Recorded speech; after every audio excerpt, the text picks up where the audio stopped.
As former fire captain John Orr walked in to be sentenced today, looking at his face, there was no clue to the madness that would cause him to set fires all over California, killing 4 people in this 1984 fire at Ole's Home Center in South Pasadena. 2 store employees died in this blaze, along with 2-year-old Matthew Troidel and his 50-year-old maternal grandmother. Prosecutors claim the former arson investigator got sexual gratification out of setting fires.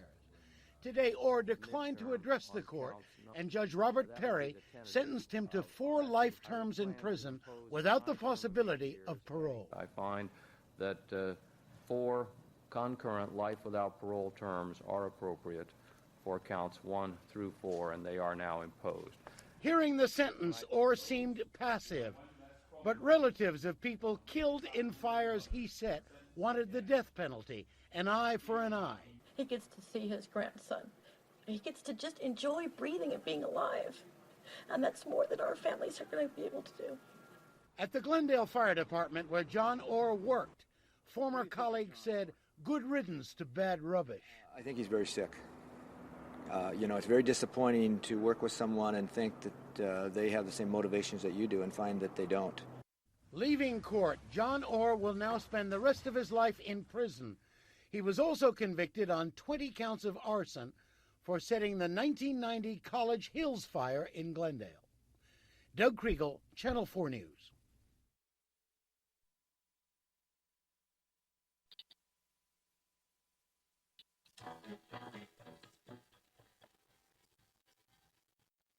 Imagine a firefighter, a hero who runs towards danger while others flee. Now imagine that same firefighter igniting the very flames he's sworn to extinguish. This is the story of John Leonard Orr, a man whose life was a twisted contradiction. Known as the Pillow Pyro, Orr became one of the most prolific serial arsonists in U.S. history, leaving a trail of devastation in his wake. But how does a trusted protector of life and property become its greatest enemy? Let's unravel the duality of a man whose obsession with fire consumed everything and everyone around him. In this episode, we will trace the formative years of John Leonard Orr, examining his early life, military service, and his relentless pursuit of a career in firefighting. We'll explore the traits and circumstances that may have contributed to his pathological need for attention and delve into his career as a firefighter and investigator, where his reputation for excellence masked a growing obsession. We'll dissect the events leading to the tragic Ole's Home Center fire, unraveling the psychological and behavioral patterns that set Orr on the path to infamy. This is the story of the spark that ignited a career of destruction. This is Scarlet Tavern.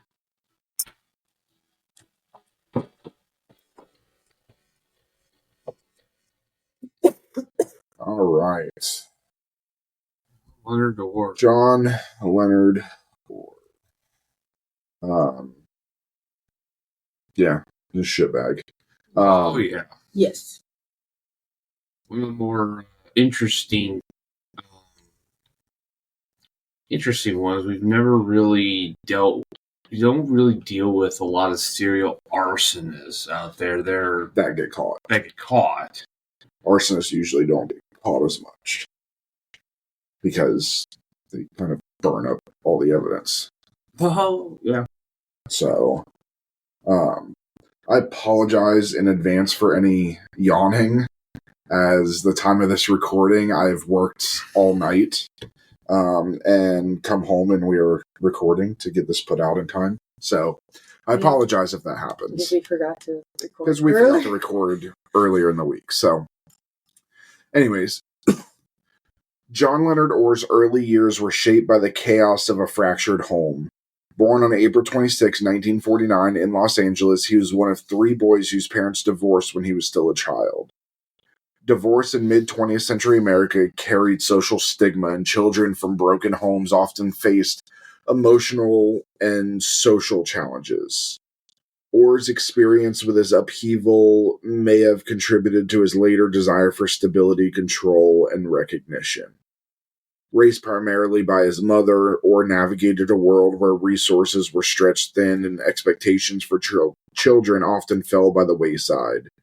Without strong paternal guidance, he may have developed a sense of insecurity about his identity and worth.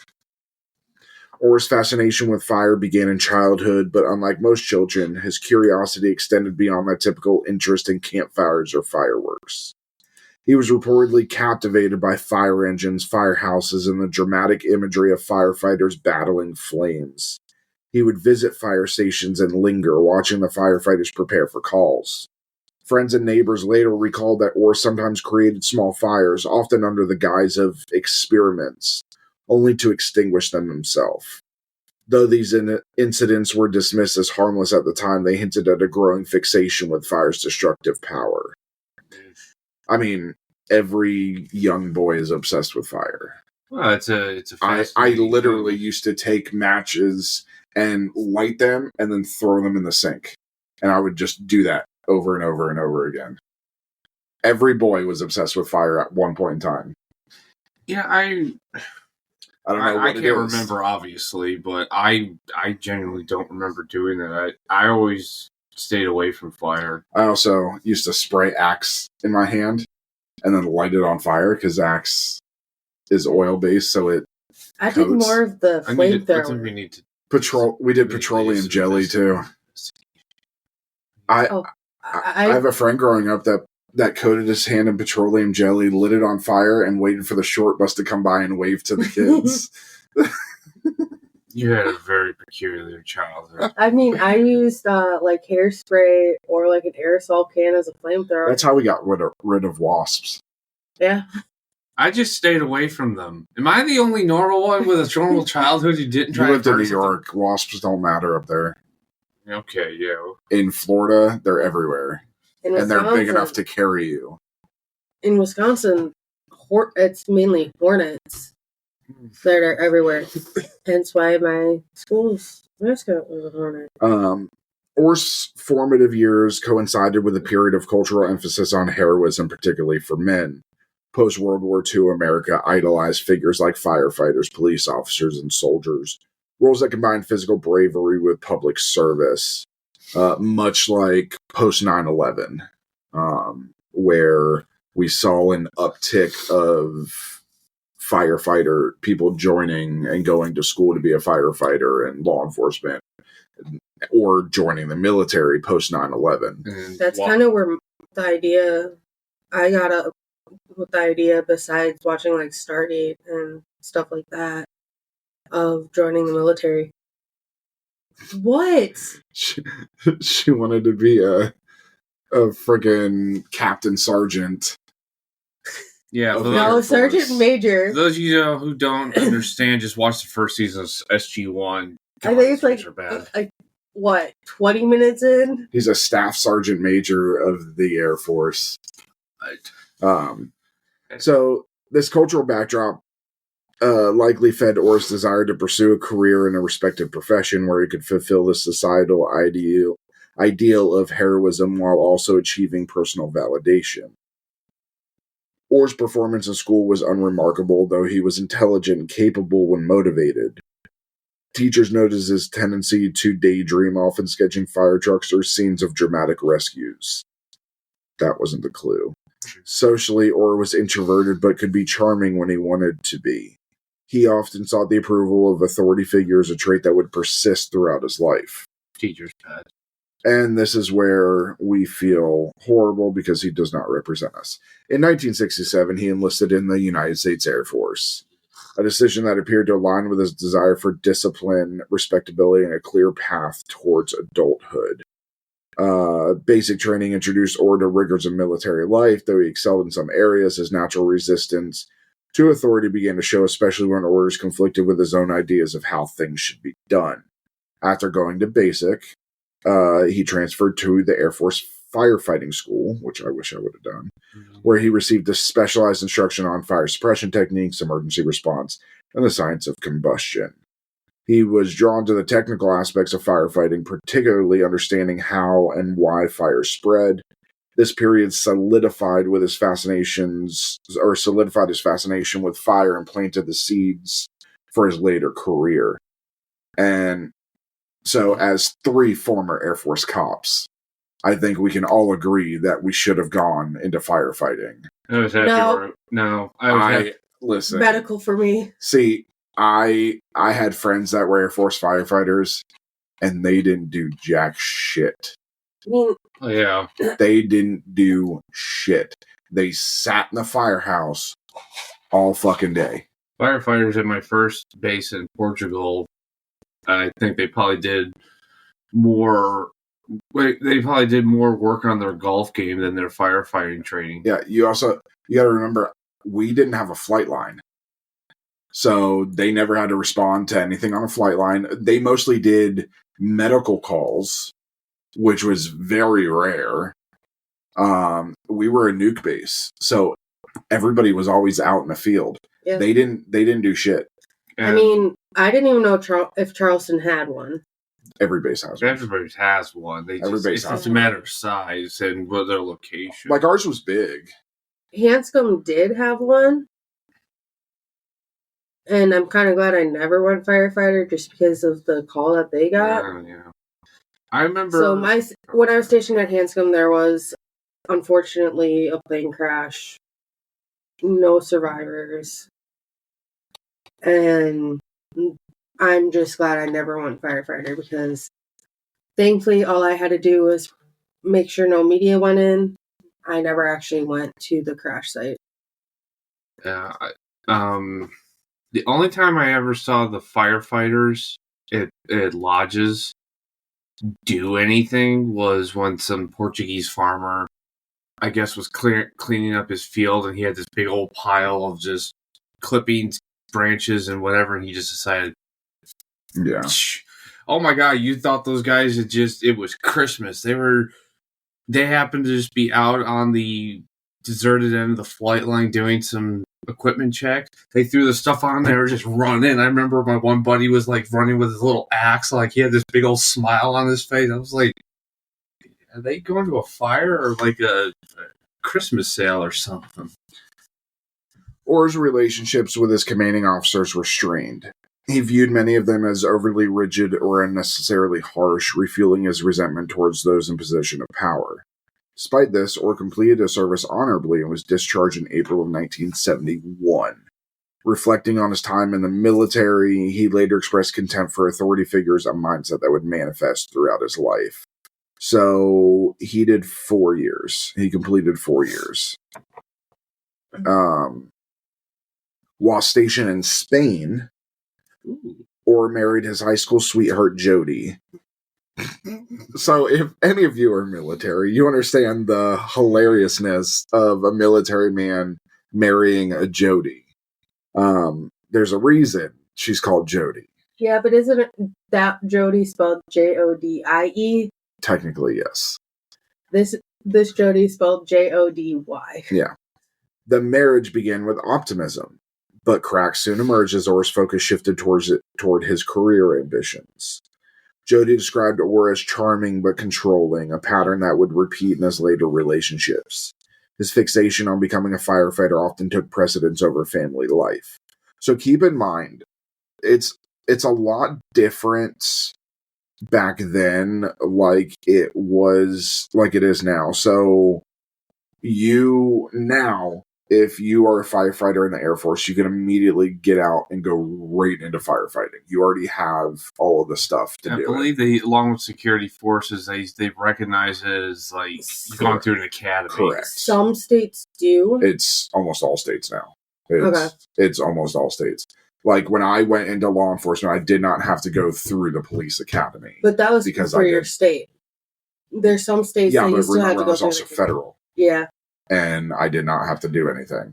So, 9 times out of 10, it transitions. Here, it does not.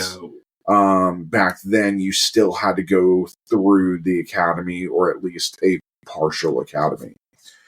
The couple welcomed a daughter, Lori, not long after Orr's return to Los Angeles. While Orr initially appeared dedicated to his role as a father, the pressures of civilian life and financial strain began to erode the marriage. Orr's controlling tendencies, coupled with his growing obsession with his career, led to increasing tension. The marriage would end in divorce, leaving Orr to navigate life as a single father while pursuing his ambitions. Orr's return to Los Angeles marked the beginning of his relentless pursuit of a career in public service. He applied to both the LAPD and the LAFD, viewing these roles as prestigious paths to achieving the recognition he craved. The LAPD rejected him after he failed the psych eval, citing unsuitability for law enforcement. This rejection left a lasting impact on Orr, fueling his determination to prove himself in another field. Orr also struggled with the LAFD application process, failing to meet the physical and written standards. These setbacks only strengthened his resolve to find a role where he would excel. So what does he do? He goes to a smaller department. As most people do. And at this point, Glendale was very small. In 1974, he applied to the Glendale Fire Department. Smaller, less stringent requirements, and a reputation for lower pay. While not his first choice, it offered him a chance to fulfill his dreams of becoming a firefighter. Orr's interview impressed the hiring board, and he was accepted into the department. This marked a turning point in his life, providing him with both stability and a platform to develop his skills. So, just so people know the process, so military and civilian are completely different. You become law enforcement or firefighter in the military, you complete your tech school, you immediately go, boom, you're in.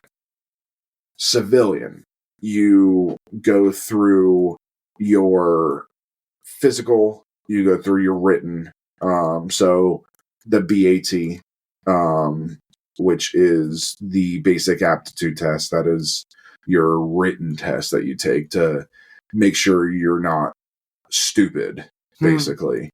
Then you go through your FAT, that we called it FAT or FAT, which was funny. Or you would call it or it's the PAT, the physical assessment. Or the FAT was field assessment test. Then you pass those. Then you go on to take your psych eval. Take the psych eval, you pass that. Then you're accepted into the academy. That is all done before you even get into the academy. Then you go to the academy, depending on what you're doing and which academy. Most departments have their own academy. If you come from a small town like I do, you just go to the local college. Even so, Cincinnati here, they have their own academy, but Covington does not. They go to you can go to any academy, but theirs is NKU. They go to the police academy at NKU. Then you go through all your stuff, do all that. Does not guarantee you a job, however. You then, once you have that, unless you're being sponsored, you can be sponsored where you basically get paid to go to school. They pay you a lesser amount to go to school. And then when you graduate, you're guaranteed a job, but you must stay at that job for X amount of years. Otherwise, you have to back pay them everything that the school costs. If you break that contract, which a lot of people do. So that's why I've always told people, and I'll tell everybody this, unless you are sure you want to be at that department for, usually it's 3 to 5 years. As if you are sure you want to be there, take the sponsorship. If not, go to school on your own. FAFSA, all of that does pay for the police academy or the fire academy. Yeah. TV makes it sound like you just quit, like it's your job. Well, you can't do that. It's like the military academies as well. They pay for your 4 years of school, but you have to give at least one full enlistment term, or you have to pay it back. Yeah. So if you're not sponsored, you then apply for whatever department. They look it up, and when you are when they accept your application, you sit in front of a board. Ugh. And they basically do an oral assessment. They ask you all these questions, blah, blah, blah, blah. Why do you want to be here? How would you benefit our department? All of that stuff. And then that board then decides yes or no. And then if you get the yes, then you're in and you go to FTO and blah, blah, blah, blah, blah. So when we're sitting here, all that to say, when we're sitting here talking about the hiring board, that's what it is. So you have to sit in front of a hiring board to be accepted into the department. It's no different today. And it's a pain in the ass. It's annoying. I will never do it again. Orr threw himself into his work, eager to prove himself to colleagues and superiors. He quickly gained a reputation for diligence and attention to detail, traits that would serve him well in the early years of his career. He often volunteered for additional assignments such as community outreach programs and fire prevention patrols. These opportunities allowed him to engage directly with the public, reinforcing his self-image as a protector and a hero. While Orr appeared to be an exemplary firefighter, there were subtle signs of his growing obsession with fire. He began studying fire science obsessively, immersing himself in the mechanics of how fire started, spread, and behaved under certain conditions. He also began taking notes on fire patterns and causes, creating a personal database that reflected his intense focus on understanding fire at a granular level. Now, I will say, firefighters. So, I was a firefighter for a year when I moved here. I did volunteer fire. So, studying fire science and everything is not a bad thing. You have to have a fire science degree to be an investigator like he's going to be. So, get your fire science degree because your pay goes up by like $10,000 a year if you have a fire science degree. It goes up a lot, so get it. Any college has most colleges have a fire science degree. So, them saying that it was obsession with fire, maybe, but if you're a firefighter, you're going to study the science of fire. Especially since he's a single dad, trying to provide that for his daughter and everything. I could imagine him and trying to make it up the ladder. You're gonna do everything you can. So, Orr's professional life flourished as he climbed the ranks within the Glendale Fire Department. His peers admired his work ethic, and his superiors often praised his dedication. However, the same traits that made him an effective firefighter, his meticulous nature and fascination with fire, also hinted at a darker path he would eventually take. Orr's desire for recognition extended beyond the bounds of his professional duties. He wanted to be seen not just as a good firefighter, but as the best, a savior who could solve problems others couldn't. This need for validation, coupled with his intimate knowledge of fire, created a dangerous combination. While he had not yet crossed the line into criminal behavior, the potential was already there. John Leonard Orr's early life was a study in contradictions. On the surface, he was a man striving for respectability, recognition, and stability. Beneath that exterior, however, lay a complex web of insecurities, obsessions, and ambitions that would ultimately drive him to commit unspeakable acts. As we leave this chapter of Orr's story, the question remains, how did a man so dedicated to fighting fire become one of the greatest threats to public safety? And this next part that we're getting into, we'll see how the flames of ambition began to consume not just Orr's life, but the lives of countless others. By the early 1970s, John Leonard Orr's dreams of working in law enforcement or for a major fire department seemed out of reach. After rejections from the LAPD and LAFD, again, the Glendale Fire Department was his last viable option. It was smaller, less prestigious than its LA counterparts, offering lower pay and fewer resources. It was, however, known for hiring applicants who might not meet the stringent standards of larger departments, making it a haven for his ambitions. So his interview with the hiring board stood out. His military background combined with his knowledge of firefighting and eagerness to prove himself impressed the panel. And in 1974, he was officially hired as a firefighter for the department. 3 years after leaving the military. So that was 3 years of no work. Or just doing odd end work. Orr's early days in the department were demanding. The Glendale Fire Department lacked the resources of larger departments, meaning its firefighters often worked long hours under challenging conditions. He was eager to prove himself and quickly gained a reputation for being hardworking and thorough, often taking on tasks that others avoided. While Orr's dedication was admired, his personality occasionally clashed with colleagues. He was seen as overly eager to assert his knowledge and authority, which earned him both respect and ridicule.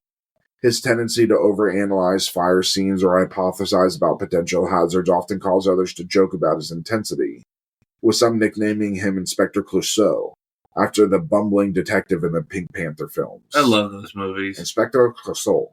I can exactly see how Orr was just... Imagine a guy who's just so over-eager and dedicated in the department that... And again, this is not to anyone in the Glendale Fire Department, I don't know who knows anybody. I'm sure you guys have gotten a lot better. They don't listen to us. We don't have any people in Los Angeles? I don't think so. No. They're too busy right now. Yeah, putting out this fire department's way too busy right now. Just for the sake, I'm sure you guys have gotten better over the years. Keep in mind, Glendale's just there in LA still, so they were dealing with the fires. Yeah. But back then, it seems like you guys seem like just the washing up point for all the rejects for LAFD and everything. So I can just imagine a bunch of guys who didn't get it but still got there, and now they've got this eager beaver dude like blah blah blah. They're just like, dude, we don't give a shit.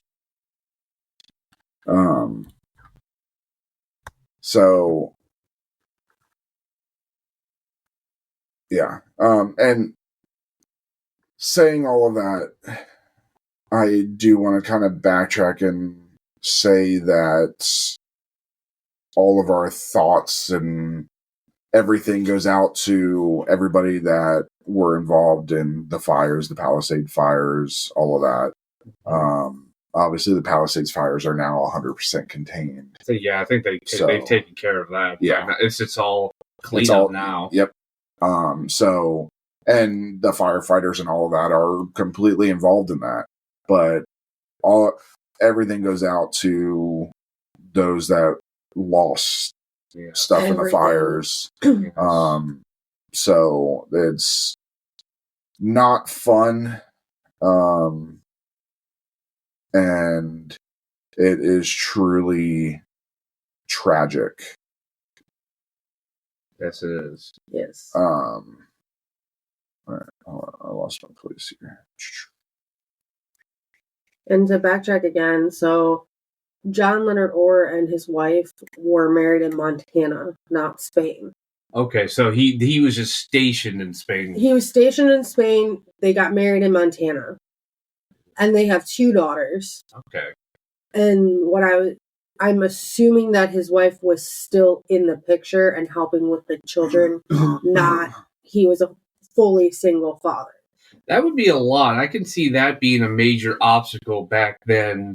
Even today, it might even be an obstacle to hiring somebody in something like the LAPD or LAFD if you're a single parent. So this came up with the military because I knew a couple single moms.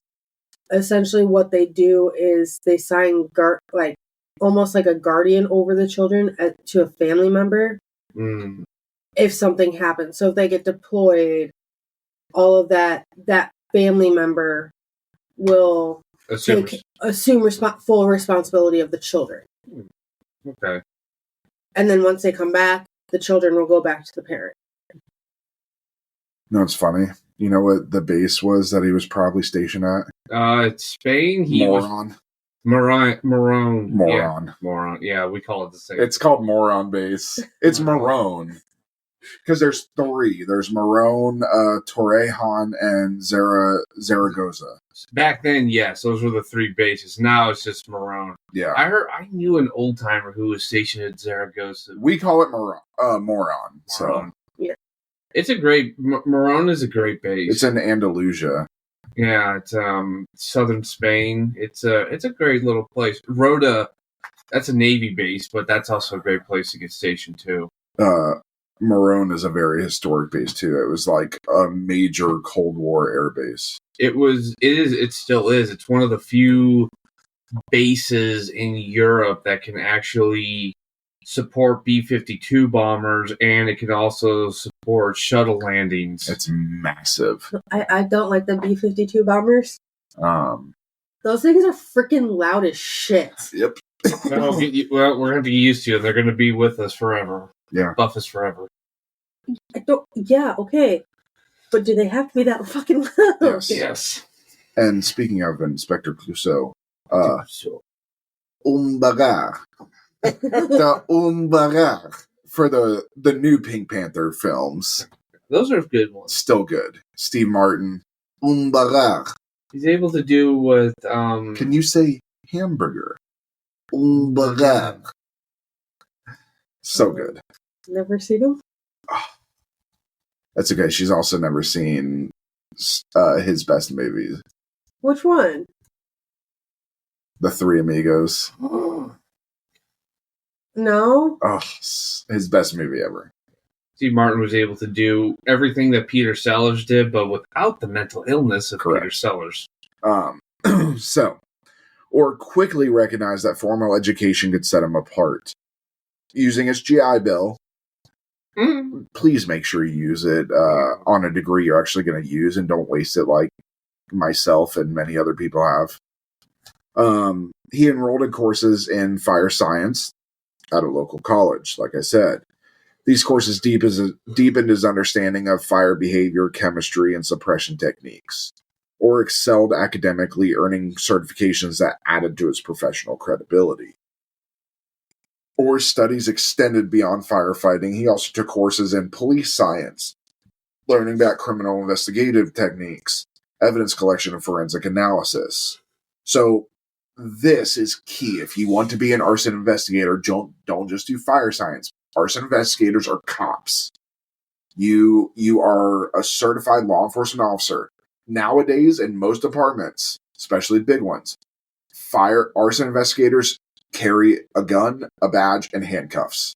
They have full arresting powers within the scopes of the fire. Because correct me if I'm wrong, and again, this may be differing to different departments, but I believe it used to be in in John Orr's day, an arson investigator was a firefighter who was just endowed with investigative abilities. They could not make arrests back then. He was a firefighter that worked with the liaise with the cops and said, correct. And he'd go, knowledge. This is who you need to arrest. But nowadays, you are fully certified to arrest, depending on the department. Not every department's the same.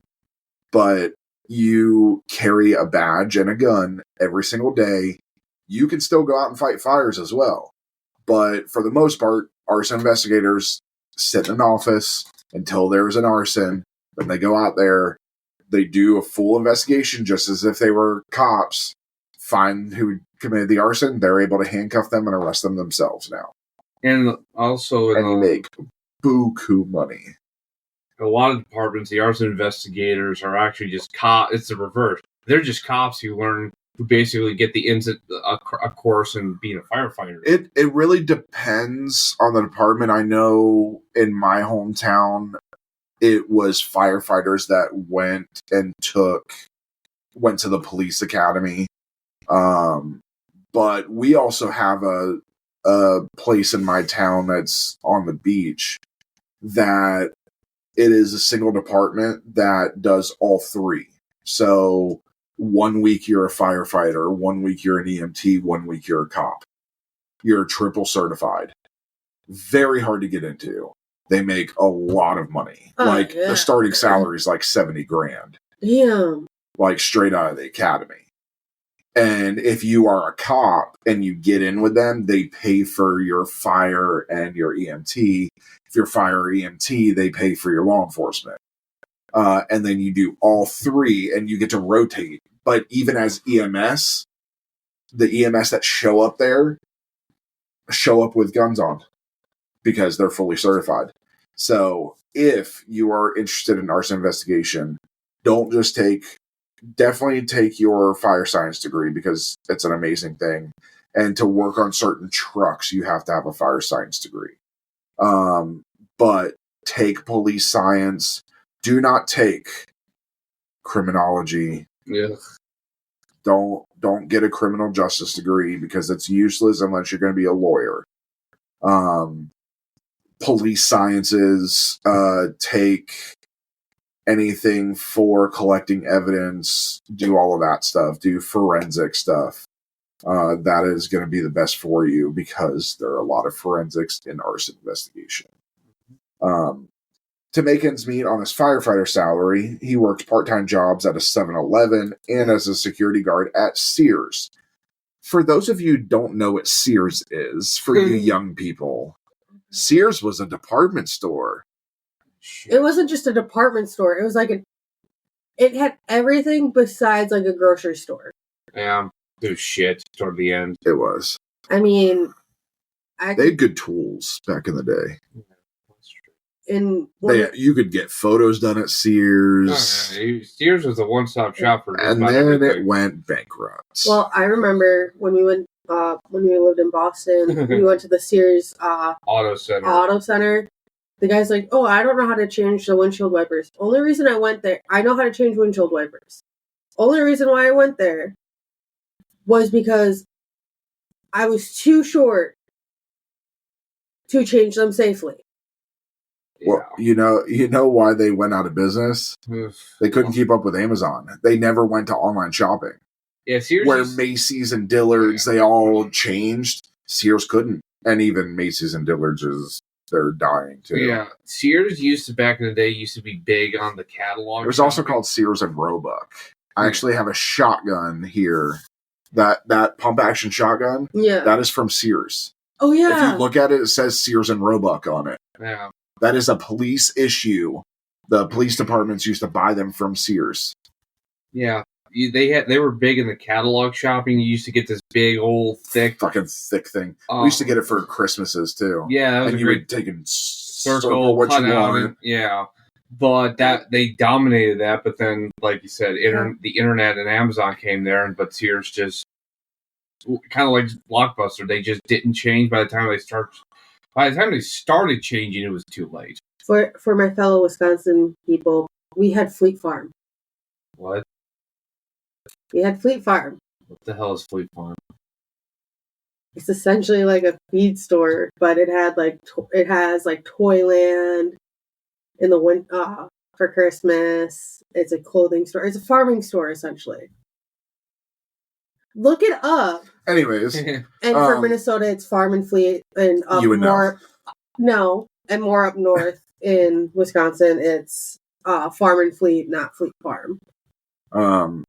So his role at Sears was particularly notable. He approached his job with the same intensity he brought to firefighting, catching shoplifters and uncovering employee theft at an impressive rate. If John Orr would have just stuck with Sears, they never would have gone out of business. So with 7-Eleven, I guess like he was stepping on a lot of toes. Too many Slurpees. Well, he would be stepping on the manager's toes and going way out of his job purview. I imagine. I mean, he really just screams of like rent a cop. He's wanted to be a cop. Yeah.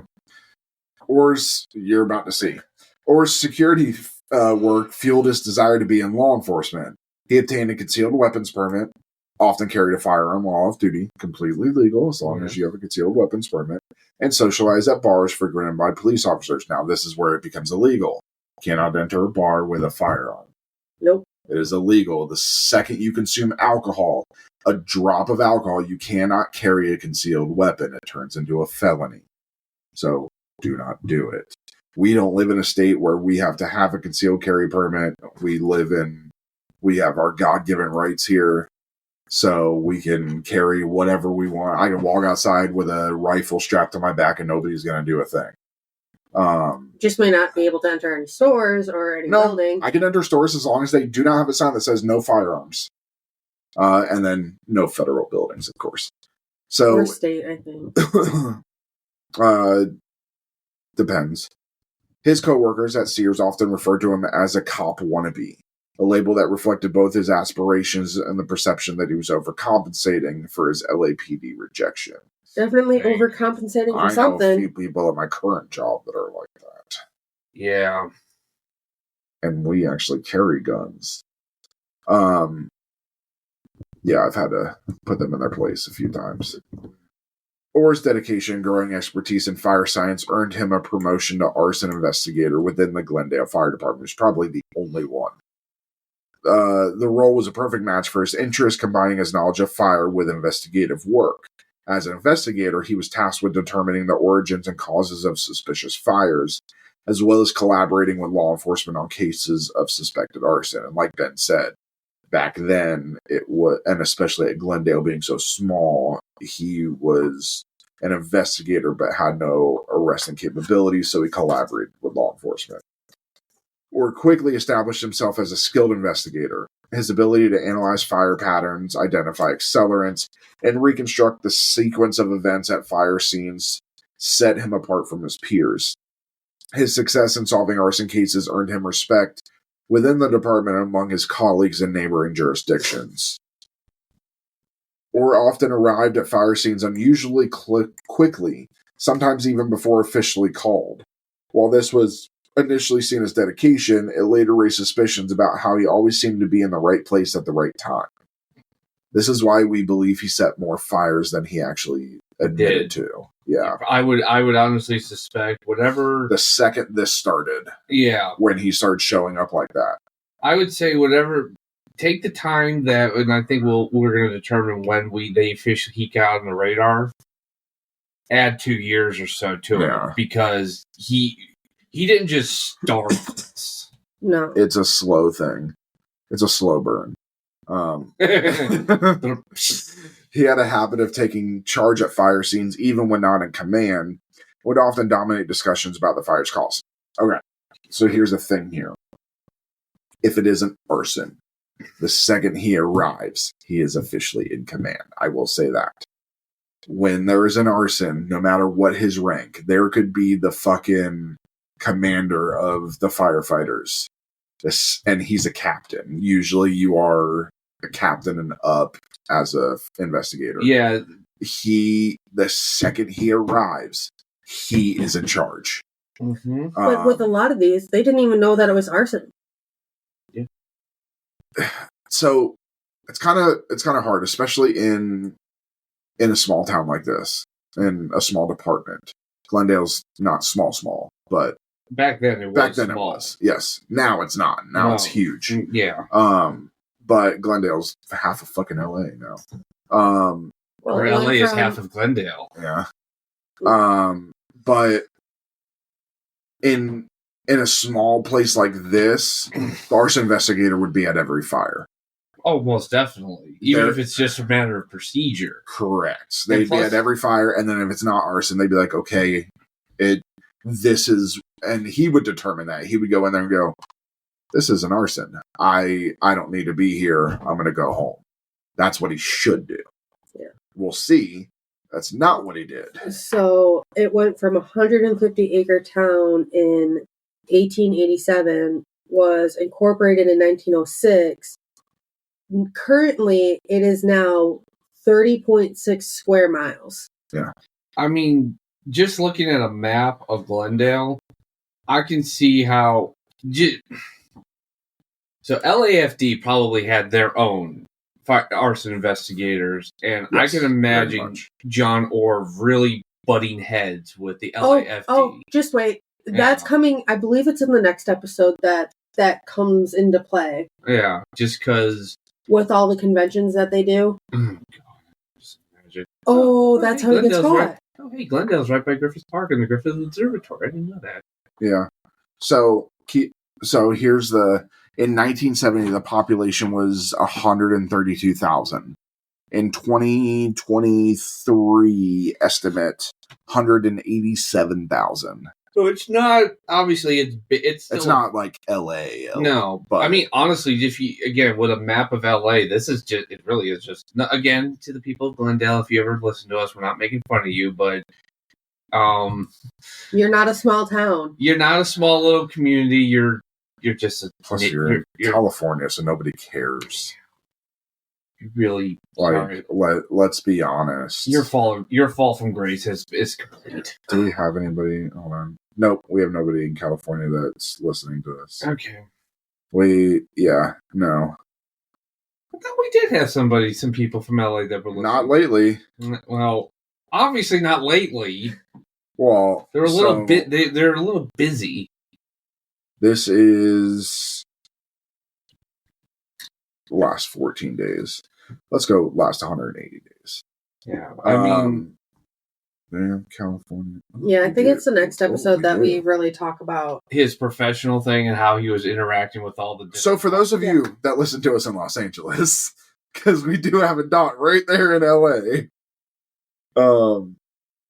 Also, we would like to begin our 3-step apology for making. Oh no, I'm not going to apologize. We also have San Francisco, and in the middle of the ocean. So maybe the guy on a boat? Bermuda Triangle? Like, what the hell? We got watched the Bermuda Triangle. Bermuda's right there. Actually, Bermuda's right there. Yes, that's what I'm saying. Yeah, that's where I can't see. Oh. And you pointed right at Bermuda. He's just blind. Yeah. Blind? And that's not technically what the Bermuda Triangle is. But it is. How do you know? Have you been there? Do you know anybody that's been there? Maybe. That has come back? No. So, how do we know it doesn't go all the way over there? Maybe they started at Bermuda and got pulled under and landed all the way over there listening to us the entire time. Our voices were the last thing they ever heard. And I am sorry. Not like they know now because they're dead. So, anyways, so colleagues noticed that Orr seemed more excited than distressed by the destruction caused by fires. He would often linger at scenes long after his work was done, studying the remnants of the blaze in detail. His detailed and almost obsessive recounting of fire dynamics led some to joke that he was too interested in his work. So this is a key part of firebugs, or arsonists. They're firebugs. We always called them firebugs. So they tend to watch their fires. That's how they get off. They don't get anything from setting a fire and walking away. They want to see it burn. They want to see the destruction. They want to see the aftermath. There's actually, is it Criminal Minds? I forget, or SWAT. No, maybe SWAT. I don't know. There was a show where he used to sit inside. He would sit inside the houses while they burned. And it was, he was an MMA fighter that played him.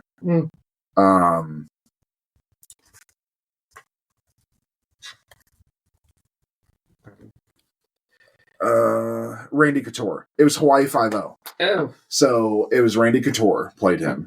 So obviously a very famous MMA fighter. But he used to coat himself in a gel that was an anti-burn gel, and he would stand inside and watch the fire burn from the inside. Yeah, it was crazy until Steve killed him. Mm-hmm. So Navy SEAL killing a firebug. But bored with his routine aspects of firefighting, Orr requested an assignment on the department's Hill Patrol. This role involved fire prevention inspection duties in Glendale's wildland-urban interface areas. So, if you've never been to California, don't go.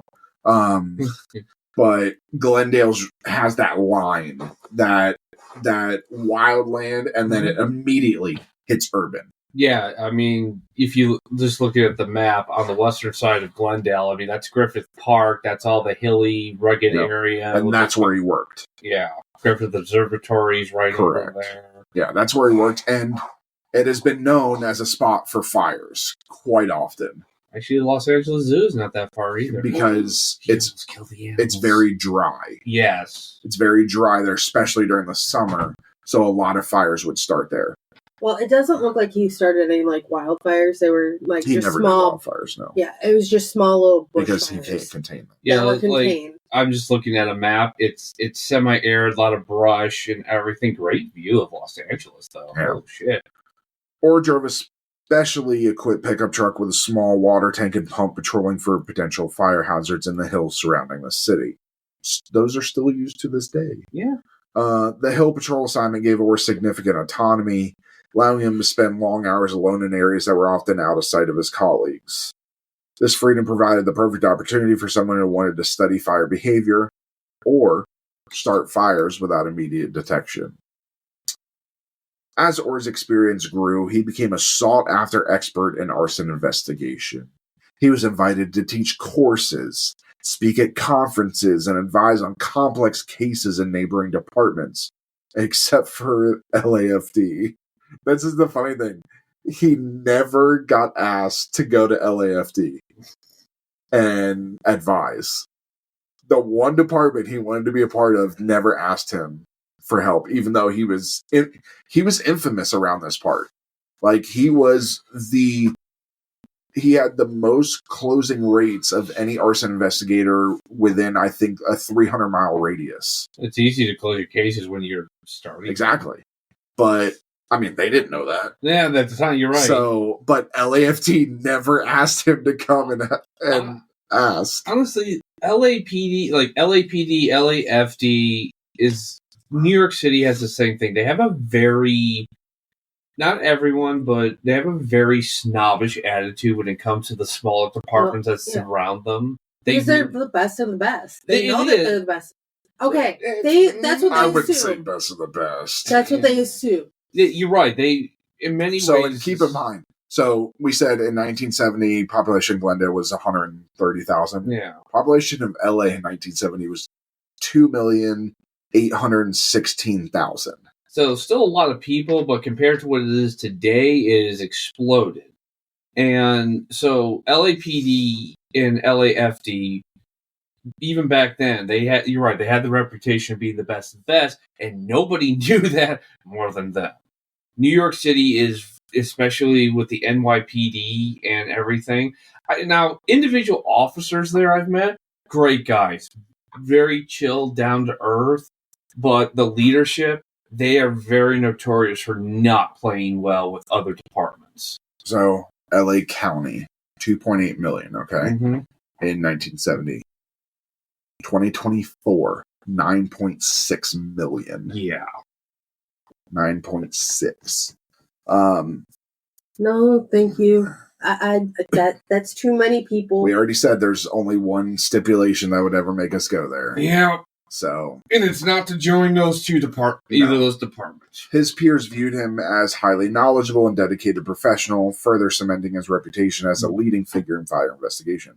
I'm surprised he never wrote a book.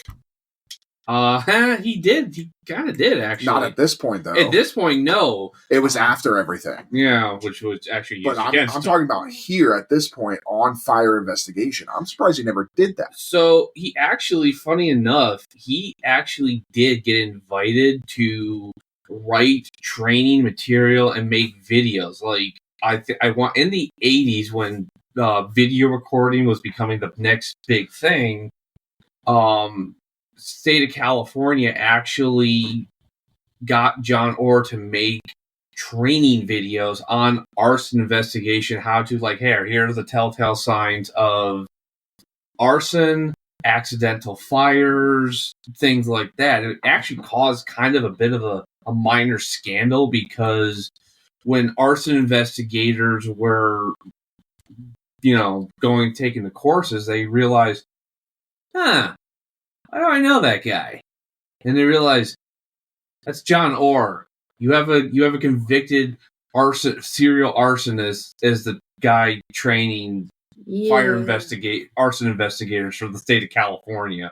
So they had to quickly go back and just go throughout the whole of the state of California and start taking back all the training materials and make all new ones. Because they're like, yeah, we shouldn't really have a guy who killed people as the guy partially training our investigators. Yeah. And they were, unfortunately, we'll find out, more collateral damage than him trying to kill anybody. Yeah. While Orr's professional life thrived, his personal relationships remained strained. His controlling tendencies and obsession with his work alienated those around him, including his colleagues and family.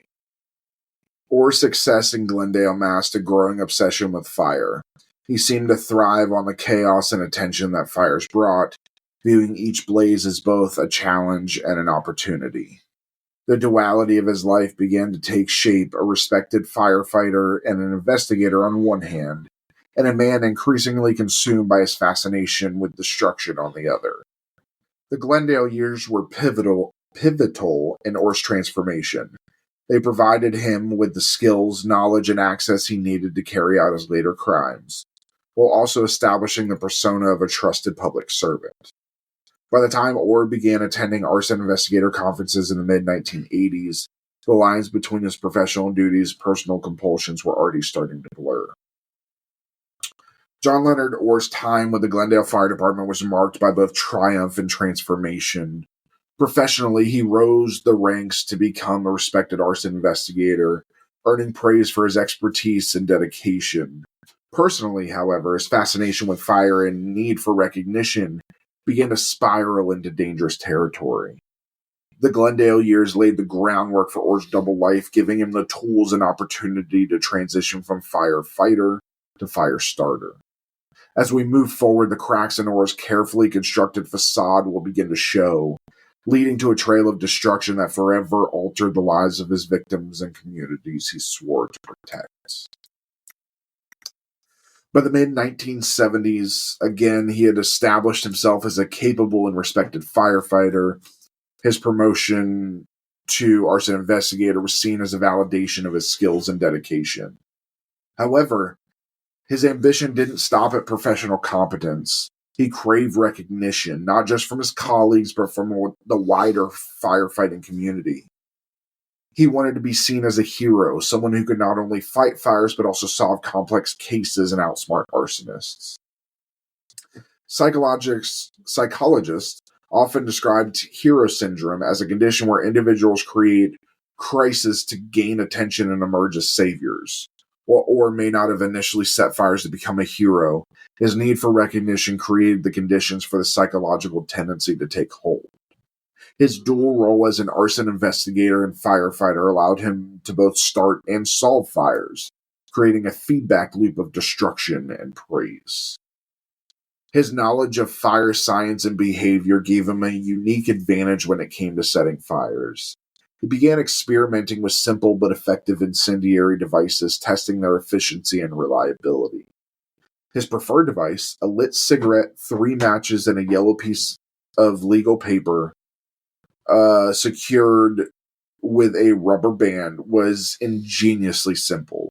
It provided a delayed ignition, allowing him to start a fire and leave the scene long before it erupted.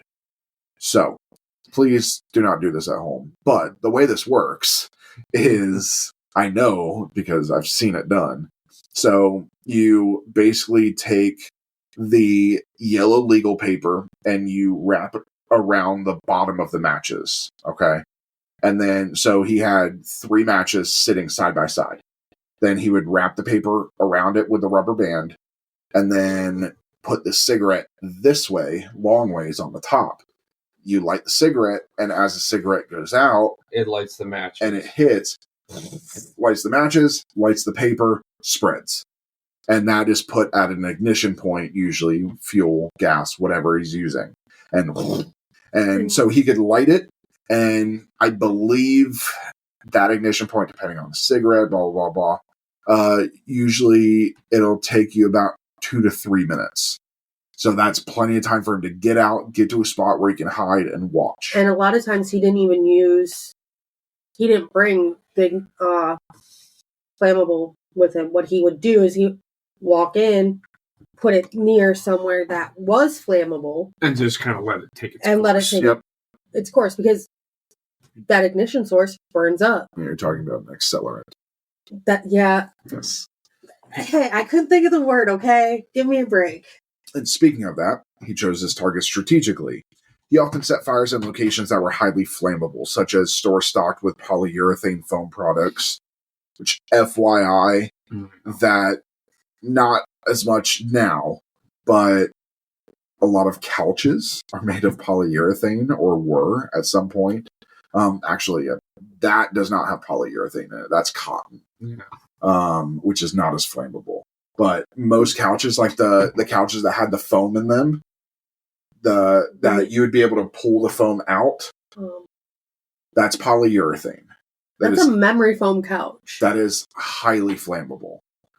Most memory foam is not made with polyurethane anymore because of this. Not because of him, but because it's highly flammable. It increases the heat exponentially. Makes it like 2 times hotter, 2 times faster.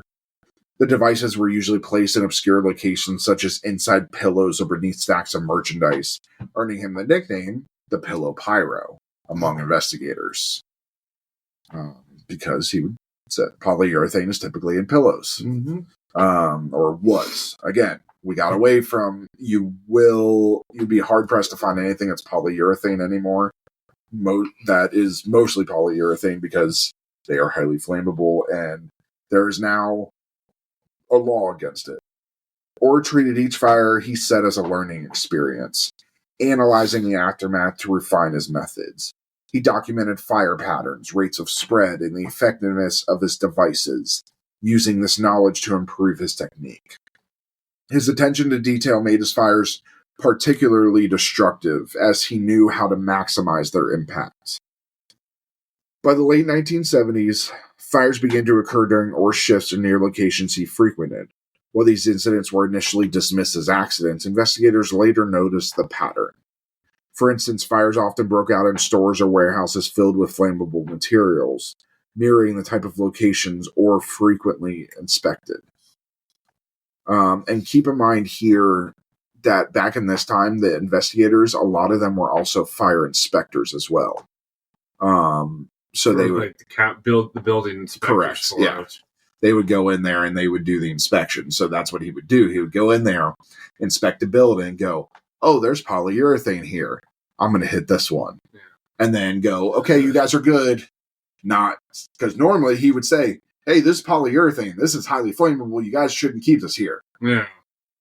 But instead, he would go, "You're good. Here you go. See you in a year." And then walk out. And then come back later at night because he tried to make sure nobody was there.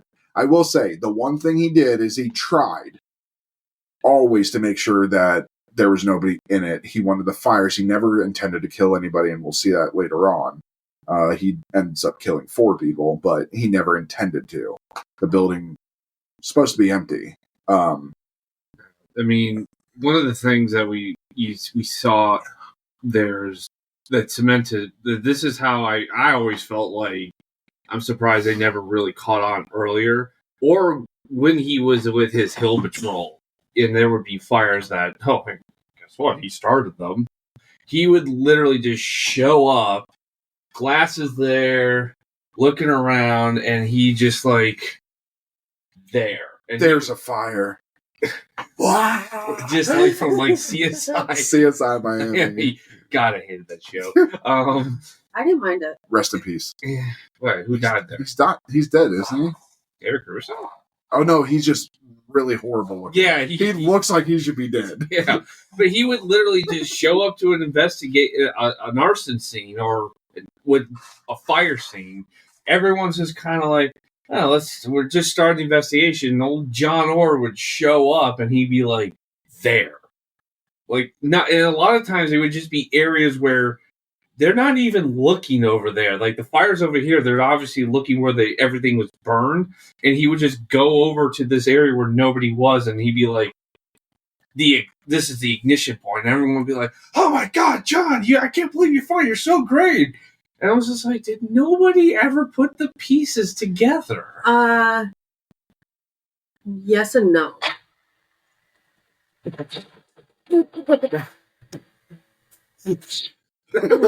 could just imagine that. He's just like, I think there's a fire right there. He's like, You'll see that they are starting to catch on, but it's like you want to trust your gut, like who you work with, especially in like,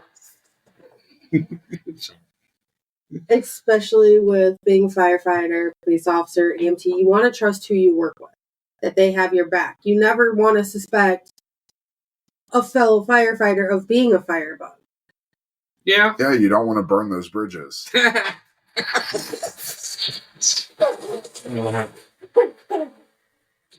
need to add that as a ringtone. But as we're about to get into now, this is when I think John was becoming a victim of his own success. Yes. Orr didn't just set fires, he often lingered nearby to watch them burn. Witnesses at some fire scenes recalled seeing a man who matched Orr's description. Keep in mind that he was not a skinny man. No, he's a big boy. He was a big boy. Yeah. He was a chunky monkey. Yeah, he wasn't like obscene. He was a chunky monkey with a pedo mustache. God, that's right. He did have. He had a molestache. Yeah. I call it a molestache. A porn stash? No, it was a firefighter stash. Yeah, this is a fire stash. Keep in mind, this is the 80s. And for those that don't know, fun fact here: do we know why firefighters have mustaches? To the masks. No, it's not actually. Oh, so because you can get to see it with a beard. No, so firefighters back in the day it was before they had masks and stuff. So they would, because when you go into a fire, all of that chemicals and all of that make your nose run and your eyes run. So the firefighters would grow mustaches to keep all the snot out of their mouth. It would catch in their mustache. So it just became synonymous with firefighters. You actually learn that when you become a firefighter. They teach that to you. When I moved here and was a firefighter, they were like, this is the real reason for mustaches. So fun fact there. That's my line. By the late 1970s, suspicious fires, wrong part. Witnesses at some fire scenes recalled seeing a man who matched Orr's description, observing the chaos from a distance, often with an expression of fascination. I feel like, especially with his mustache, he probably looked like a baby seal waiting for a fish.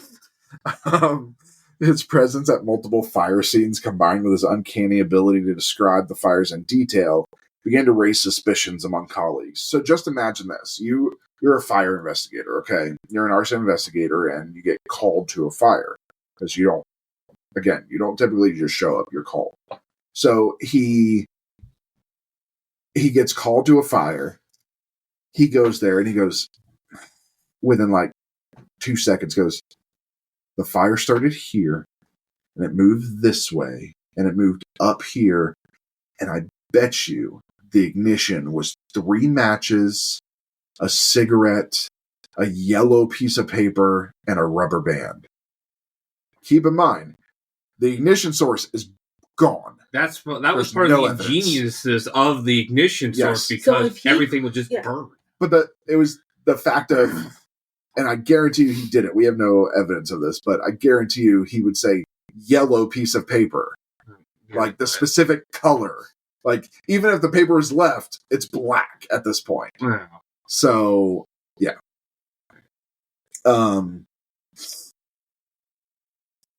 In January 1987, a convention for arson investigators was held in Fresno, California. During and after the conference, several suspicious fires broke out in nearby Bakersfield.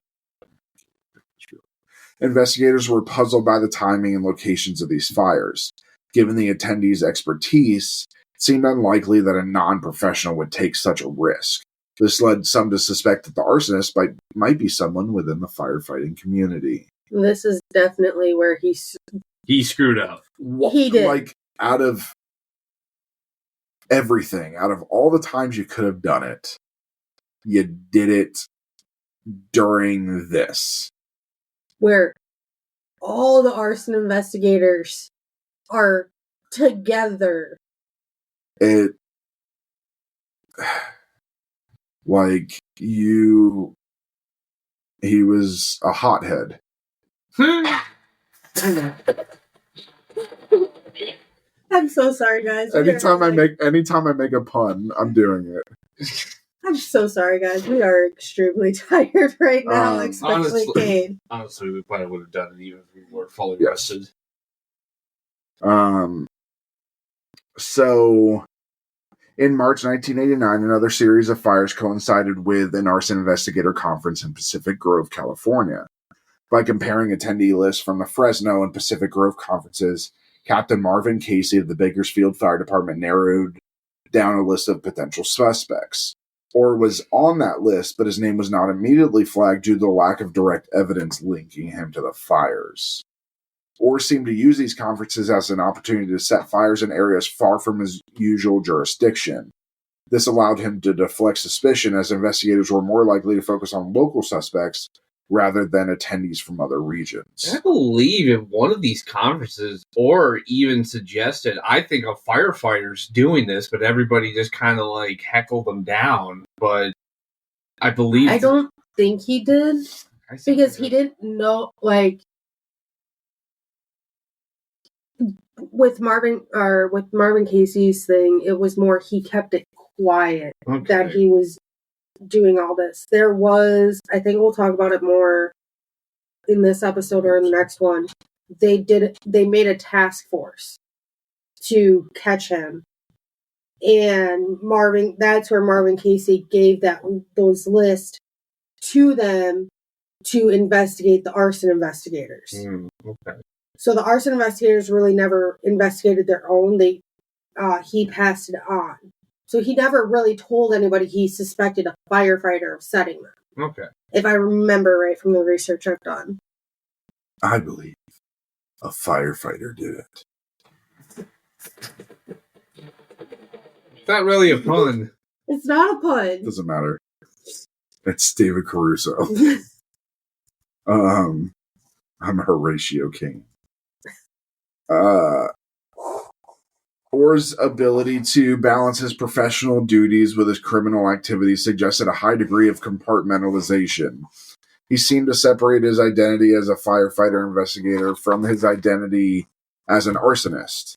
This duality allowed him to maintain the trust of his colleagues while indulging his obsession with fire. For Orr, each successful fire was not just an act of destruction, but a personal victory. He relished the idea that he could outsmart investigators, many of whom looked to him for guidance during their inquiries. The sense of superiority fed his ego, reinforcing his belief that he was untouchable. Despite his outward appearance, living a double life took a psychological toll on Orr. He became more secretive, distancing himself from colleagues and family members who might notice inconsistencies in his behavior. His mood swings and bouts of irritability hinted at the internal conflict he was grappling with as the weight of his actions began to accumulate. And, I mean, at this point, his relationships just... They go down the toilet. Or went up in flames.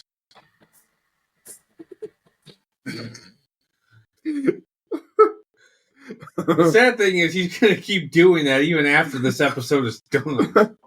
On October 10th, 1984, Orr set fire, and this is the turning point. This is the point where there was no going back. On October 10th, 1984, Orr set fire to Olay's Home Center in South Pasadena, targeting highly flammable polyurethane products to ensure the fire would spread quickly. Fire resulted in the deaths of 4 people, including a 2-year-old child and his grandmother. This marked the first time Orr's actions directly caused loss of life, though he showed no visible remorse. Assigned to investigate the fire, Orr immediately declared it an act of arson, contradicting the initial assessment of other investigators who believed it was electrical in nature. And this is how he got caught. Yes, this is what I remember. If he would have just left it alone, he would have kept going. Yeah, this is what I was thinking. I remember seeing something on John Orr years ago, and I thought it was a conference, but no, this was it, because they were all like, oh, it's an accident. Like, no, it's arson.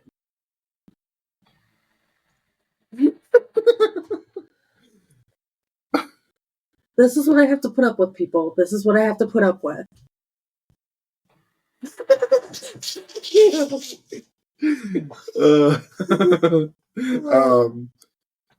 So his insistence on arson combined with his detailed knowledge of the fire's origin raised questions about how he could be so certain. Yeah, because it wasn't just like, no, it's arson, like, it has to be. He's like, no, it's arson, this is where it started, this is the ignition, like how it was ignited, this is everything. But from his point...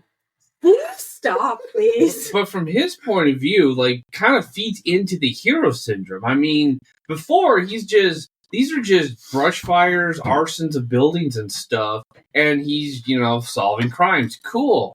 Now he gets to be the avenging angel that brings justice to the 4 dead people who died in an arson. I mean, what could be brings justice to his new empire? He's not Palpatine. But, he's... Or is he?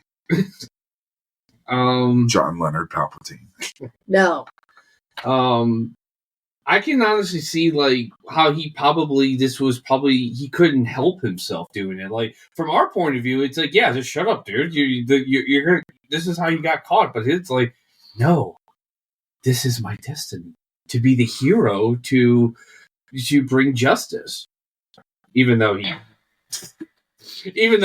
was the one responsible for killing these people. Yeah. Yeah, so it was his grandmother, and then it was 2 employees. Yeah. Yeah. And keep in mind, as far as he knew, they weren't supposed to be there. From what we can understand, because he usually waited after hours to do these. Because number one, there was a less chance of getting caught. And there's nobody there. Usually, I understand he usually used to do this stuff in like the dead of night. Yeah, he did. So the Olay's fire marked a shift in Orr's actions.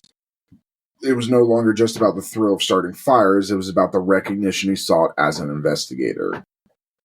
The attention the case garnered seemed to feed his need for validation, pushing him further down this destructive path. In the years following the Olay's fire, Orr continued to refine his techniques, ensuring that his devices were both effective and difficult to trace. He began incorporating elements like coins or other small items into his devices, adding complexity to confuse investigators, or himself. Imagine that. He makes it so complex he forgets how he did it. Orr's choice of targets became more symbolic, often including places that represent authority or prosperity. By destroying these locations, he may have been subconsciously lashing out at the societal structures he felt had rejected him. At this point, just fucking burn down the LAFD. Yeah, I mean, that would have been some balls. Yeah, he didn't have any. Among arson investigators, whispers of a serial arsonist with a distinctive method began to circulate. The term pillow pyro emerged as investigators noticed the common thread of fire set in flammable bedding or foam materials. By the late 1980s, Orr had fully embraced his double life. As an arson investigator, he was seen as a hero and expert. As an arsonist, he reveled in the chaos and destruction he caused. His actions blurred the line between heroism and villainy, creating a persona that was as complex as it was dangerous. While Orr remained confident in his ability to evade detection, his growing pattern of fires and increasing visibility at fire scenes began to attract attention. Investigators like Captain Marvin Casey were already beginning to piece together the puzzle, setting the stage for the eventual unraveling of Orr's carefully constructed facade. John Leonard Orr's transformation into the Pillow Pyro was a gradual but inevitable process. Fueled by a need for recognition and a fascination with fire, he created a double life that allowed him to thrive professionally while indulging his dark impulses. His signature methods and calculated targets elevated his acts from mere arson to a form of psychological warfare, as he manipulated fire to both destroy and validate his own sense of worth. As we move into the next phase of the story, we'll see how Orr's actions escalated, attracting the attention of investigators who were determined to unmask the man behind the fires. The flames of obsession that consumed Orr would soon illuminate the trail of destruction he left behind. And again, so Ole's Home Center, as much as it sounds like an old folks' home, that's what I originally thought before I knew the story, was a well-known hardware store. It was in a bustling shopping plaza in South Pasadena. It was a community hub frequented by locals shopping for home improvement supplies, tools, and other goods. October 10th, 1984, the store was particularly busy. Shoppers included families, workers, and employees going about their daily routines unaware of impending disaster. The store's layout, packed with flammable materials like polyurethane foam, wood products, and paint, made it an ideal target for someone with malicious intent. Polyurethane foam, in particular, is highly flammable and produces toxic fumes when ignited, a fact well known to experienced firefighters, or arsonists, like John Leonard Orr. Investigators later determined that the fire was not spontaneous, but meticulously planned. Orr chose Ole's Home Center because of its flammable inventory and its potential for significant destruction. His incendiary device, a cigarette, matches, and a piece of paper bound with a rubber band, was designed to ensure a delayed ignition, allowing him to leave the scene unnoticed. Orr's reasons for setting the fire remain speculative, but investigators believe he sought recognition and validation. By creating a major blaze, he could potentially investigate and solve the case, cementing his reputation as a skilled arson investigator. There's also speculation that Orr derived personal gratification from the act itself, experiencing a psychological or emotional release through the chaos he caused. Here's the thing. Set the fire. He investigates it. Case isn't closed till you have a suspect in custody. Yeah. What do when you're the suspect? You can't do anything. You either So then where's the gratification? To me, there is none. As a cop, my entire job was to close cases. Yeah.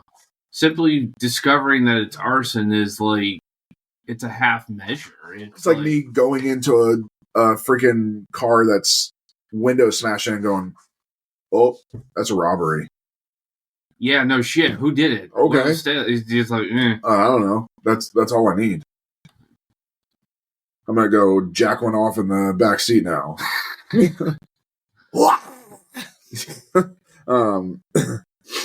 So the fire began in the store's polyurethane foam product section. So the store had these because the polyurethane foam was also used as insulation and things like that a lot. So these were pretty common back then. These materials ignited quickly, producing intense heat and thick black smoke that rapidly engulfed the store. The flames spread with devastating speed, aided by the store's layout and the presence of accelerants. Customers and employees scrambled to escape, but the fire's rapid progression made it difficult. Visibility dropped to near zero as smoke filled the aisles, and the intense heat caused shelves and merchandise to collapse. Tragically, 4 people were unable to escape. 50-year-old Ada Deal, her 2-year-old grandson Matthew Troidel, and 2 employees, 26-year-old Carolyn Krause and 17-year-old Jimmy Satina. The victims' deaths were not immediate. The toxic fumes from the polyurethane foam caused respiratory distress before the flames overtook them. Investigators later described the conditions as hellish, with temperatures reaching over 800 degrees Fahrenheit. Good God in heaven. Yeah. That's like industrial, like, I'm a technician for fire suppression, industrialized fire suppression in industrial, like factories and stuff. I've only know one place where it gets that hot, and it's a power plant. So, keep in mind, so Skin doesn't technically have a melting point, a defined melting point.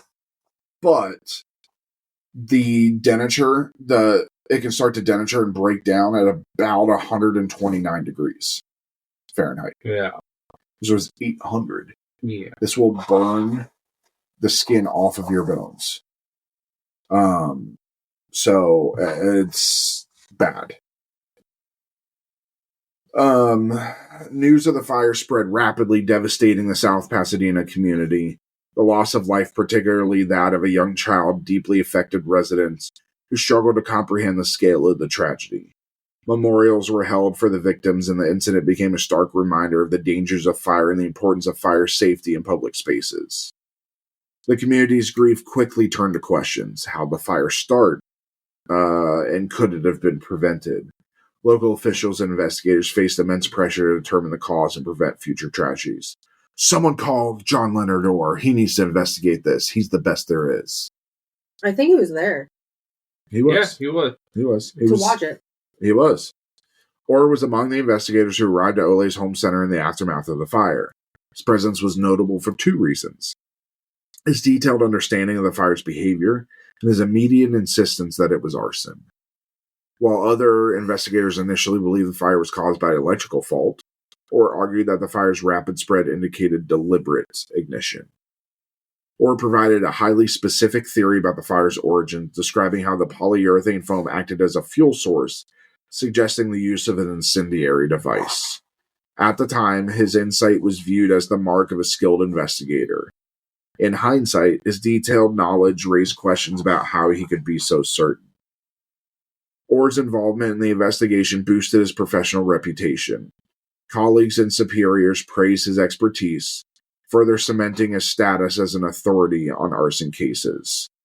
I always wondered why they called him there, because Pasadena is a whole different jurisdiction, but it wasn't until I just looked at the map and they're right next to each other. Yeah. And this being such a bad blaze, they would have probably called in everybody from all around the surrounding area. Despite Orr's insistence on arson, the initial investigation concluded that the fire was electrical in nature. This ruling frustrated Orr, who continued to push for a reevaluation of the evidence. The lack of consensus among investigators delayed the identification of key evidence, allowing Orr to avoid suspicion. Key evidence such as the remains of the incendiary device was either overlooked or misinterpreted during the initial forensic analysis. This failure to identify the true cause of the fire allowed Orr to continue his activities undetected. The Ole's Home Center fire marked a turning point in Orr's criminal career. It was the first time his actions directly resulted in fatalities, though he showed no visible signs of remorse. The fire also highlighted Orr's growing boldness. The scale of the destruction and the loss of life suggested that he was willing to take greater risks to achieve his goals. Investigators later noted similarities between the Ole's fire and other suspicious blazes in the region. The use of polyurethane foam as a fuel source, the rapid spread of the flames, and the presence of an incendiary device became hallmarks of the fires attributed to Orr.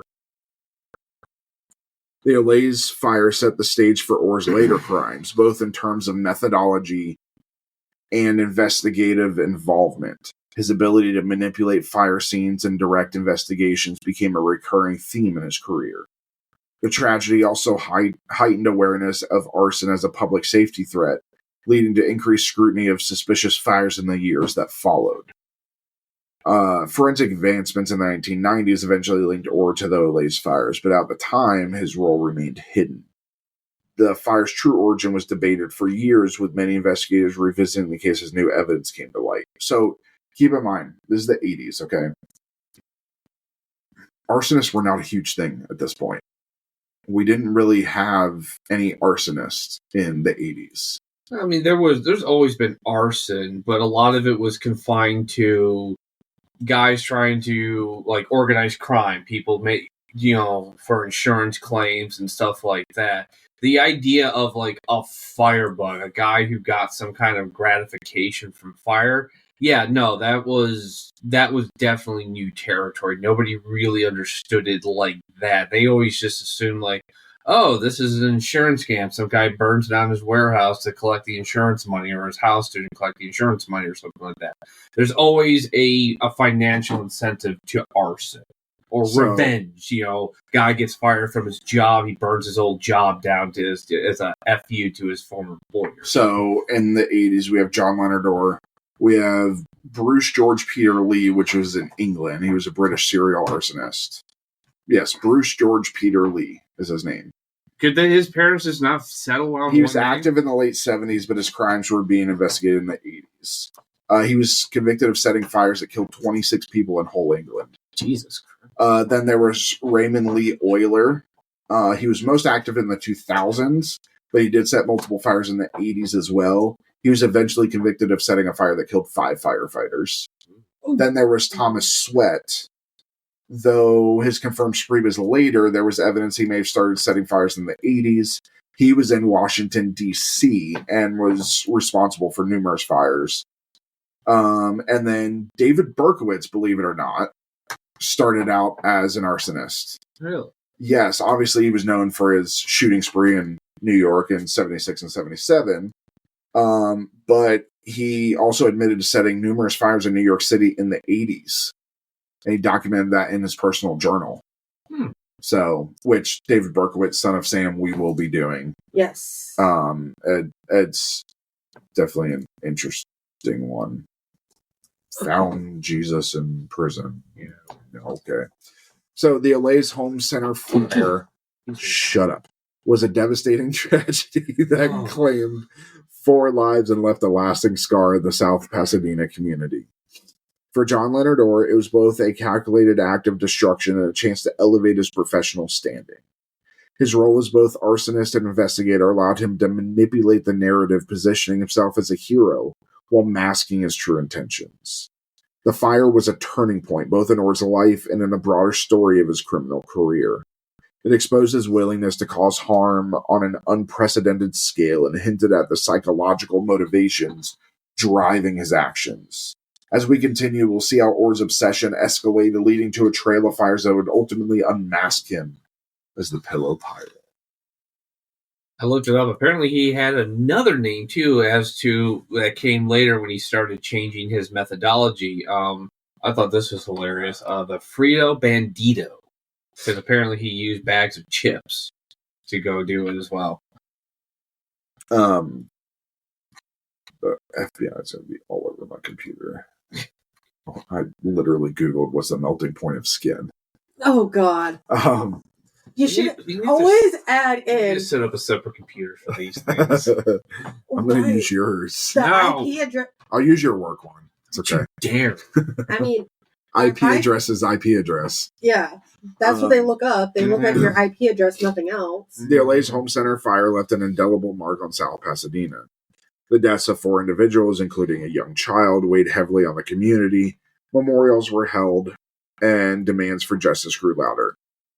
I mean, at least he wasn't that sick of an arsonist, because he could have lit the memorial on fire. Jesus. Yeah.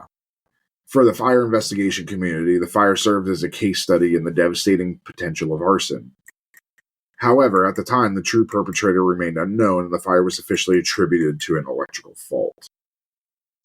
Orr's role in the investigation of the Olays fire seemed to embolden him. Not only had he avoided suspicion, but his insistence on arson had enhanced his reputation as a skilled investigator. With each fire he set, Orr grew more confident in his ability to outsmart his colleagues. Tragedy at Olays Home Center became a catalyst for his escalating criminal behavior. Between 1984 and 1987, a series of fires broke out across Southern California, many of them in areas Orr frequented as part of his professional duties. The fires followed a consistent pattern. They often began in highly flammable materials, spread rapidly, and caused significant property damage. Some fires resulted in injuries or deaths, though none reached the scale of the Olays tragedy. Honestly, at this point, he just seems like he wants to be caught, because why would he... This is what I don't understand. Like, you don't want to be caught, and you want to be a firebug. Why do it in the areas you frequent as a professional? He does want to be caught. If he gets caught, he gets the recognition. Yeah, at this point, I think he's just going off the deep end. Yeah. Investigators began to notice that Orr was often one of the first individuals to arrive at fire scenes. While this was initially attributed to his dedication, it later raised suspicions about how he always seemed to be nearby when fires broke out.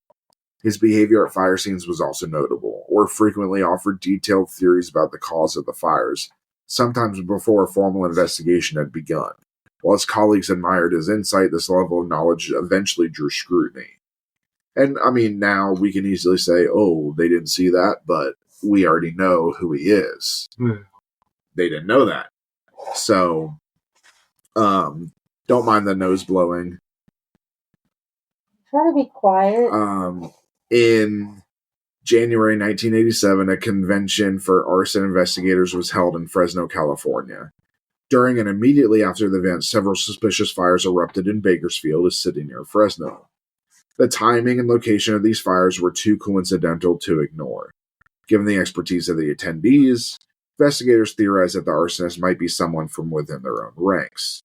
Captain Marvin Casey of the Bakersfield Fire Department became deeply involved in the investigation of the Fresno fires. He recovered an important piece of evidence, a single fingerprint on a piece of notebook paper used in an incendiary device.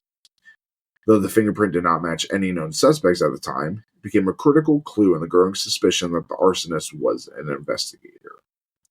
Orr attended the Fresno conference and was part of the investigative team that reviewed the fires. His behavior during this time was unremarkable, but his name was included in a short list of potential suspects developed by Casey.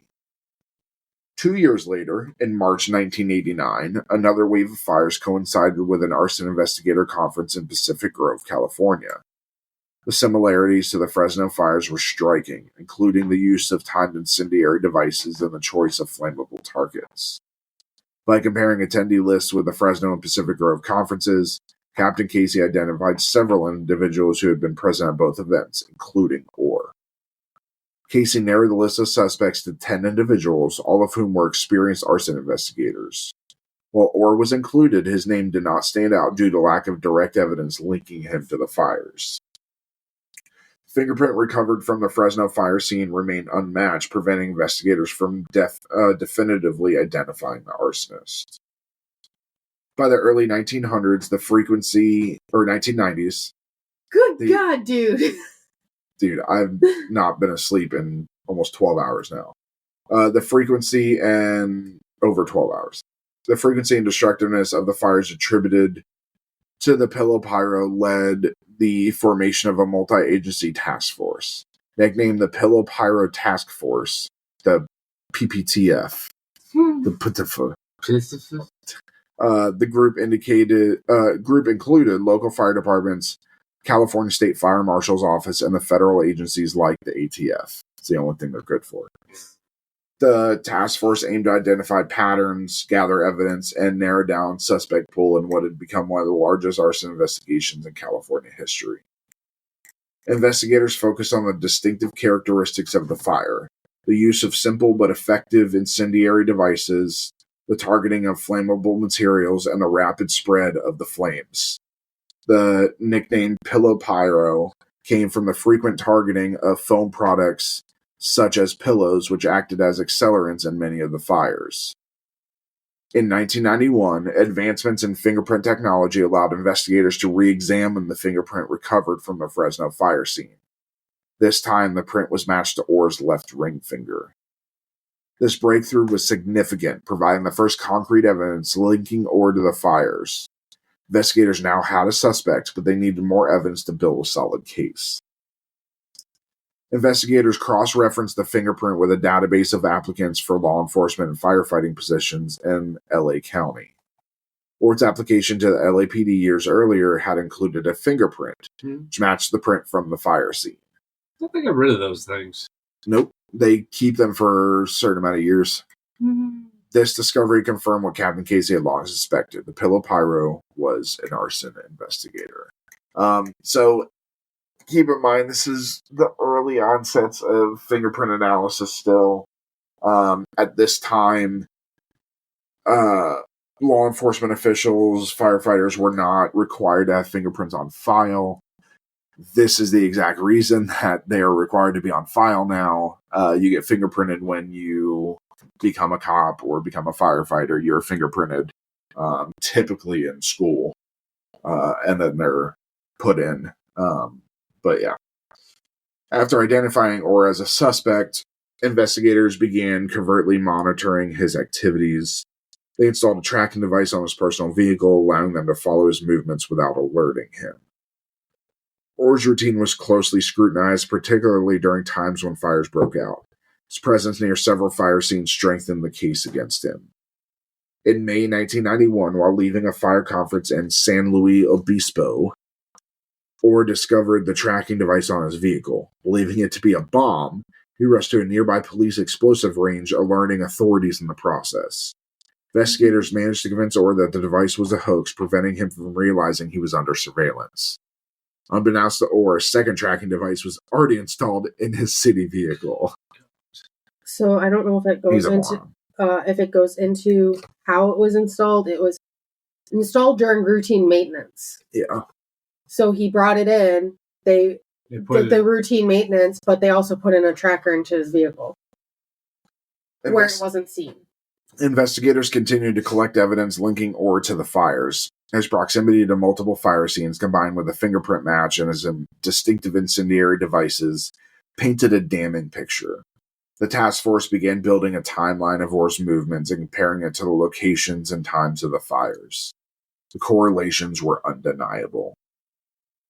After months of surveillance and evidence gathering, a federal grand jury handed down an indictment against Orr in late 1991. The indictment focused on a series of fires unrelated to the Olay's home center blaze, providing a starting point for his prosecution. On December 4th, 1991, Orr was arrested outside his Glendale home, marking the end of his reign as the Pillow Pyro. The years following Olay's home center fire were marked by an escalating pattern of destruction and a growing sense of unease among investigators. While John Leonard Orr maintained his facade as a respected firefighter and investigator, the evidence against him quietly accumulated. The fingerprint match in 1991 was the breakthrough investigators needed to expose the man behind the fire. And in the next episode, we'll explore Orr's arrest, the unraveling of his double life, and the chilling discoveries that cemented his legacy as one of the most prolific arsonists in American history. As episode 1 concludes, we leave you with an unsettling glimpse into the life of a man hidden in plain sight. John Leonard Orr's early life and career painted a picture of ambition and determination, but beneath the surface, his fascination with fire and need for recognition began to morph into something far more sinister. The Olay's Home Center fire was a turning point, not only in Orr's story, but in the lives of the victims and their families. This tragedy exposed cracks in the facade of a respected firefighter and investigator. While he emerged from the investigation with enhanced credibility, the seeds of suspicion had been planted. Investigators, colleagues, and even those closest to him were beginning to question how someone could understand fire so intimately and yet remain untouched by its devastation. In our next episode, we'll follow the growing trail of evidence as investigators began to piece together the truth about the Pillow Pyro. How does a single fingerprint, a series of suspicious fires, and a chilling manuscript lead to one of the most shocking revelations in American criminal history? Join us as we uncover how the flames of obsession consumed John Leonard Orr and those around him. So, with that being said, thank you for listening. Please remember to turn in your glasses, push in your seat, and as always, tip the bar. Good night, everybody. Good night. Good night.